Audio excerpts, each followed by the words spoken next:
I always thought I knew what betrayal looked like. I'd seen it in movies, the dramatic confrontations, the tearful confessions. But when it happened to me, it was nothing like the movies. It was a single bank statement on a sunny Tuesday morning.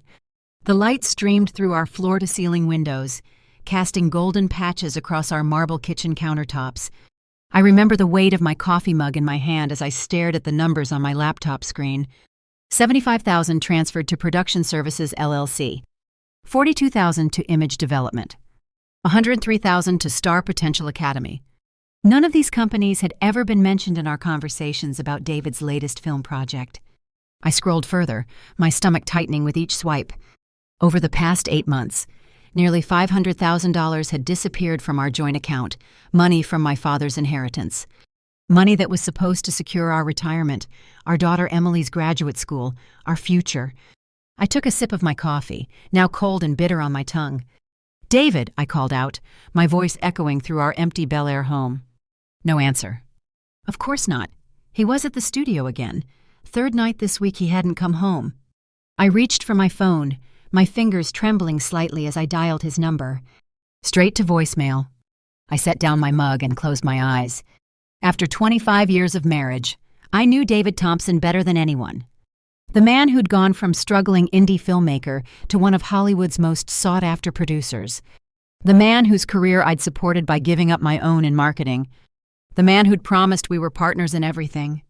That's when I made the call that would change everything. "Jenkins Investigative Services." A gruff voice answered on the third ring. "My name is Sarah Thompson," I said, surprised by the steadiness in my voice. "I need someone to follow my husband." 2 weeks later, I sat in my car outside a trendy West Hollywood restaurant, clutching a manila envelope. Inside were dozens of photos of David with a young woman, laughing, touching, kissing. Jessica Lange, the up-and-coming actress he'd cast in his new film. The woman he'd been funding with my inheritance. I watched them emerge from the restaurant, his hand possessively on the small of her back. She couldn't have been more than 28, almost half my age. Tall, willowy, with flowing blonde hair and that effortless beauty that seems exclusive to Hollywood's newest starlets. I looked down at my hands gripping the steering wheel, hands that showed every one of my 48 years. They got into his Tesla, the one I'd helped him pick out for his birthday last year. I waited until they drove away before starting my engine. The investigator had done his job well. The envelope contained more than just photos. Bank statements showing payments for Jessica's acting classes, receipts for professional headshots, a lease agreement for a luxury apartment in his name, and the final blow, emails between them discussing how to handle Sarah once the film premiered and their relationship went public. "She's served her purpose," David had written. "It's time to move on." 25 years reduced to a purpose I had served. That night, I waited for him in our living room. The photos and documents were arranged neatly on the coffee table. No wine, no tears, no screaming. Just me, sitting in the dark, waiting. The front door opened at 1:47 a.m. "Sarah," David called, surprise evident in his voice as he flipped on the lights. "What are you doing up?" I looked at my husband, really looked at him. The salt and pepper hair I once found distinguished now seemed calculated. The tailored suit that cost more than most people's monthly salary. The practiced smile that had charmed investors and studio executives for years. "Sit down, David," I said, gesturing to the chair across from me. David's eyes narrowed as he noticed the documents on the table. "What's this?" he asked, his voice taking on that condescending tone he used when he thought I was overreacting. "Evidence," I replied simply. I watched as he flipped through the photos, his expression changing from confusion to anger to a cold, calculating calm. "So you had me followed," he said finally, leaning back in his chair.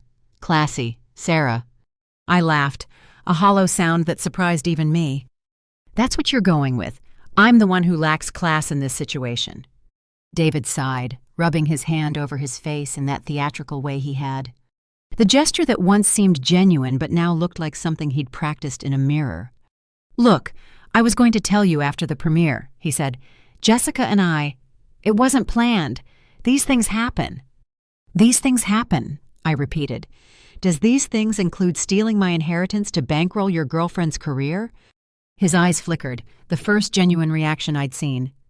It's not stealing when you're married, he said coldly. And I'm investing in talent. Jessica has what it takes to be a star.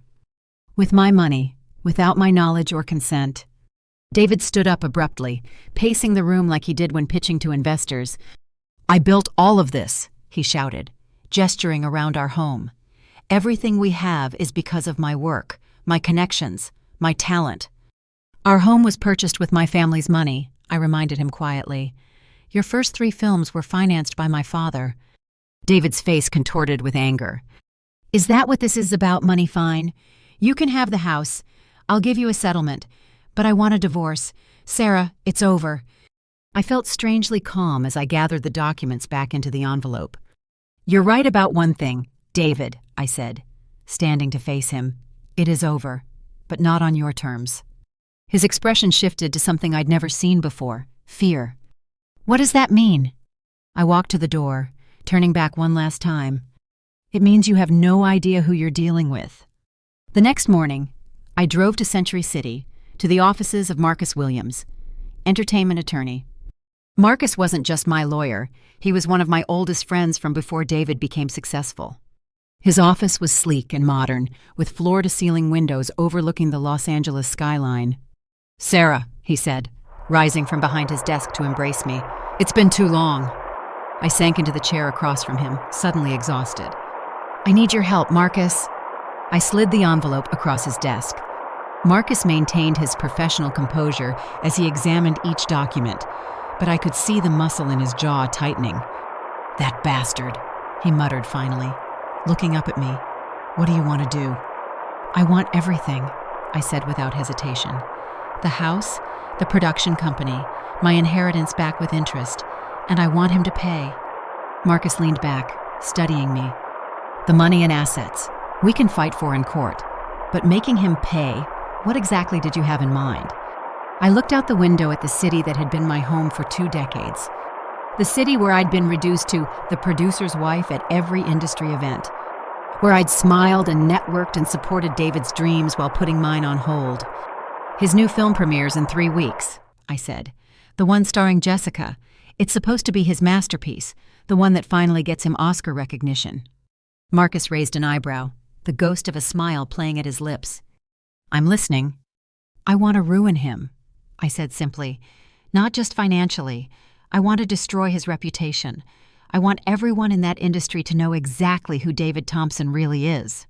Marcus whistled low. That's not just burning bridges, Sarah. That's nuclear.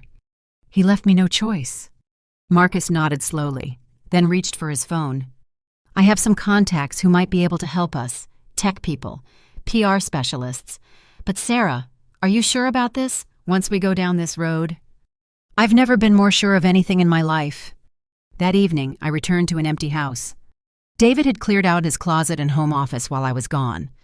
On the kitchen counter was a legal document, his initial divorce filing, along with a check for $50,000 and a handwritten note. For immediate expenses, let's keep this civilized. D. I ripped the check in half and dropped it in the trash. My phone buzzed with a text from a number I didn't recognize. Mom, can we talk? It's Emily. My heart skipped. Our daughter, away at UCLA, rarely called me directly anymore. Since David's career had taken off, she'd gravitated toward him, dazzled by the glamorous Hollywood life he could provide. I called her immediately. Emily, Mom. Her voice was small, uncertain. Hi, sweetheart, I said, trying to sound normal. Everything okay? Emily. Dad called me. He said you're getting divorced, that you're trying to ruin his big break because you're jealous. My hand tightened around the phone. Did he mention Jessica Lange? I asked carefully. Emily, his new lead actress. What about her? So David hadn't told her everything. Emily, there's a lot happening right now. I think we should talk in person. Can you come home this weekend? Emily. I don't know. Mom, Dad said you're being unreasonable, that you're threatening to destroy everything he's worked for. I closed my eyes, fighting for composure. Emily, your father is having an affair with Jessica Lange. He's been using my inheritance, money from your grandfather, to fund her career and their relationship. Silence stretched between us. Emily, that's crazy. Dad wouldn't do that. I have proof, Emily, and I'm not trying to turn you against him, but I won't be painted as the villain in this story. More silence, then a small voice. Emily, I'll come home tomorrow. I want to see this proof myself. After hanging up, I walked through our too-large house, suddenly aware of all the empty spaces. The living room where we'd stopped having family movie nights years ago. The dining room table where we hadn't shared a meal in months. The pool where Emily used to swim but now sat covered and unused. I'd been holding on to a life that had evaporated without me noticing. The next day, Emily arrived looking exhausted. Her eyes were red-rimmed, her normally perfectly styled hair pulled back in a messy ponytail.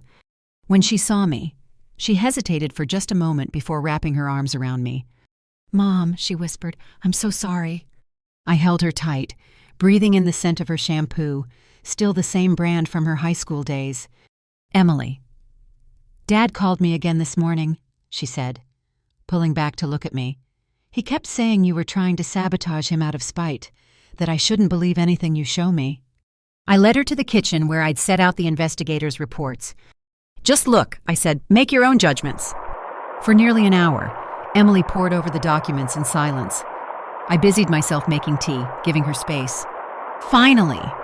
She looked up, her eyes hard in a way I'd never seen before. "Emily, he used Grandpa's money for this money that was supposed to be for my grad school." I nodded. "Among other things, yes." Emily pushed the papers away, her jaw set in a determined line that reminded me painfully of myself at her age. "Emily, what are you going to do?" "Marcus is helping me fight for what's legally mine," I said, "but there's more to it than that." I hesitated, suddenly unsure if I should involve my daughter in what I was planning. Emily reached across the table and took my hand. "Emily, Mom, I want to help. Whatever you're planning, I'm in." "It could get ugly," I warned. Emily smiled grimly. "Emily, Dad always said I had your backbone. I guess we're about to find out." Over the next 2 weeks, Marcus assembled a team. There was Raj, a tech specialist who could hack into almost any system. Vanessa, a PR expert who'd been blacklisted by David years ago for refusing his advances. And surprisingly, Claire, David's former assistant who'd been fired after questioning some of his accounting practices. We gathered in Marcus's office after hours, the city lights twinkling below us as we finalized our plan. "The premiere is this Friday at the Chinese Theater," Marcus said, spreading out the seating chart Claire had obtained. "David and Jessica will be front and center. Of course, industry heavyweights in the first 5 rows. Press in the balcony." Raj adjusted his glasses as he pulled up a blueprint of the theater on his laptop. Raj. Their tech system is relatively straightforward. I can interrupt the scheduled programming for approximately 3 minutes before their IT team would be able to override. 3 minutes is all we need," I said. Vanessa nodded, her sharp eyes scanning the guest list. Vanessa. "I've alerted several journalists I trust. They'll be positioned strategically throughout the theater. Once it happens, they'll capture the reactions." Claire handed me a small black box. "Claire, your ticket and a VIP pass. You'll be seated in the back, but this will get you backstage if needed." I took a deep breath, looking around at these people who'd come together to help me. "Thank you, all of you. I know this isn't without risk." Marcus raised his glass in a toast. Marcus to justice, Hollywood style. The night of the premiere arrived. I stood in front of my bathroom mirror, hardly recognizing myself. Vanessa's team had transformed me. Dark wig, colored contacts, contoured makeup that changed the shape of my face. Mrs. Richardson, art collector from New York, was the identity on my forged invitation. I wore a black designer gown I'd purchased years ago for a film festival but had never worn. David had said it made me look too severe. Now the severity was exactly what I wanted.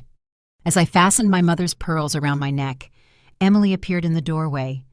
"Emily, you look like a beautiful avenging angel," she said with a small smile. "Are you sure you want to be there tonight?" I asked her. "You can still back out." Emily shook her head firmly.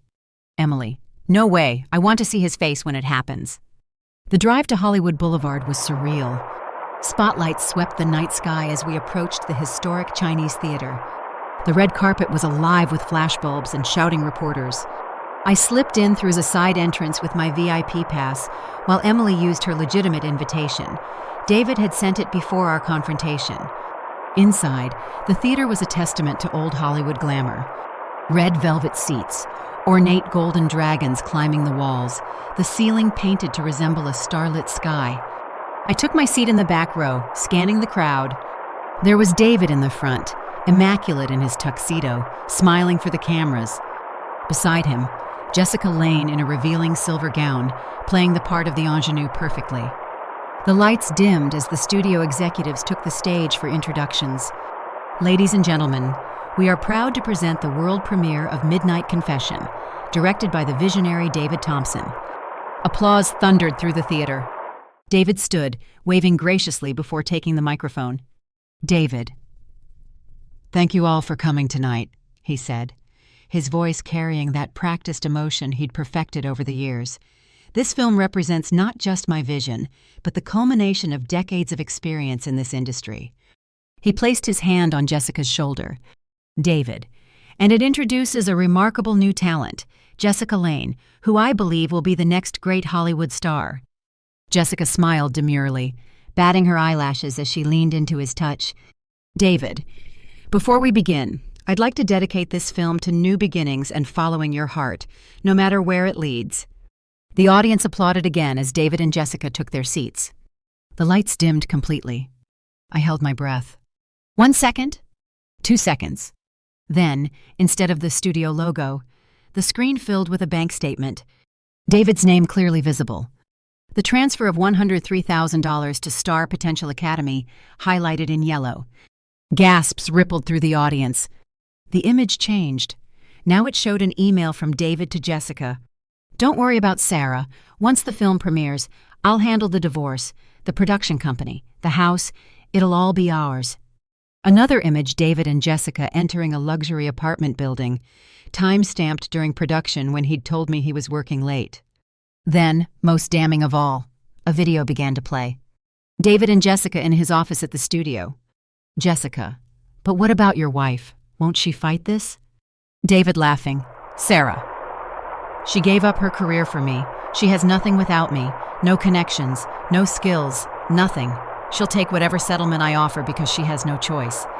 Jessica, "And the money her inheritance." David, "Already moved to offshore accounts she can't touch. By the time this film premieres, we'll be untouchable." The theater erupted into chaos. Lights flashed on. People stood, pointing at the screen, at David. I remained seated, watching as David frantically looked around, trying to find who was responsible. His eyes scanned the crowd wildly until they locked with mine across the theater. Even with my disguise, he knew.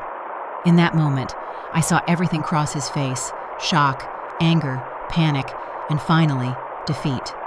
I stood slowly, removing my wig as Vanessa's journalists turned their cameras toward me.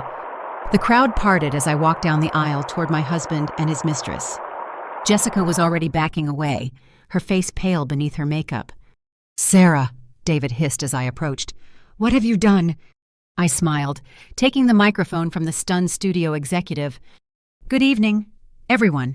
For those who don't know me, I'm Sarah Thompson, David's wife of 25 years. The theater fell silent.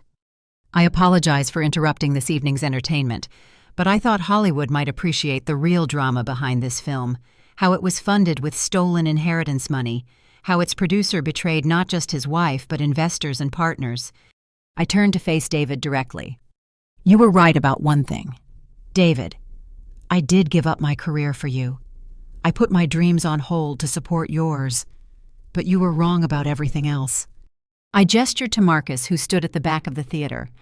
"I am not without skills, connections, or choices, and I choose not to be silent about fraud, theft, and betrayal." Jessica had already fled the theater, pushing past photographers. David lunged for the microphone, but security, tipped off by Vanessa, held him back. I addressed the audience once more. Hollywood loves a redemption story. Unfortunately, this isn't one, but it is a cautionary tale about the price of betrayal. Enjoy your evening, everyone. I walked out of the theater into a wall of camera flashes. Emily was waiting for me at the exit, her arm linked with Marcus's. Emily. "Mom, you were incredible," she whispered, hugging me tightly. I took a deep breath of the night air, feeling lighter than I had in years. "Let's go home," I said. The aftermath was everything we'd anticipated and more. By morning, David Thompson had gone from celebrated producer to industry pariah. Investors pulled out of his upcoming projects. The studio demanded an audit of Midnight Confession, which revealed extensive financial improprieties. Jessica Lange gave a tearful interview claiming David had manipulated her, but leaked text messages showed her active participation in the plan. Her nascent career evaporated overnight. As for me, the divorce proceedings were surprisingly swift. With the evidence we'd gathered and the public scandal, David had no leverage. I received the house, half the production company, and full restitution of my inheritance with interest. But the real victory came 6 months later, as I sat in a different office, across from a female studio executive who had watched the premiere drama unfold. Executive: "We've read your screenplay. Sarah, it's exceptional, raw, honest, and exactly the kind of female-driven narrative we're looking for." I smiled, still not quite believing I was here. After the divorce was finalized, I'd finally written the script that had been in my head for years. A story about a woman finding her voice after decades of silence. Executive: "We'd like to offer you not just a purchase of the script, but a development deal for future projects. Your perspective is refreshing." As I signed the contract, I thought about the winding path that had led me here. How betrayal had forced me to rediscover parts of myself I'd buried. How losing what I thought was everything had actually given me the freedom to find what I truly wanted. That evening, I celebrated with Emily and Marcus on the patio of my home, truly my home now.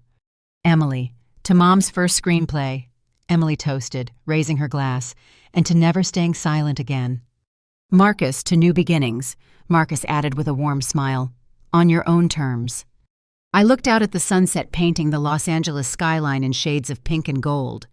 The same city that had witnessed my humiliation now offered a second chance. "To finding your voice," I said, "even when it feels like the whole world is telling you to be quiet." And that's my story. If you're watching this and something in it resonates with you, know that you're not alone. Sometimes the people we trust the most are the ones who betray us most deeply. But betrayal doesn't have to be the end of your story. It can be the beginning of a better one. One where you're the main character, not just someone else's supporting role. If you have a story of your own you'd like to share, leave it in the comments below. And if you want to hear more stories like mine, subscribe to Her Silent Struggles. Because women's voices deserve to be heard, especially when others try to silence them. I'll be back next week with another story that might just give you the courage to write your own ending. Thank you for listening.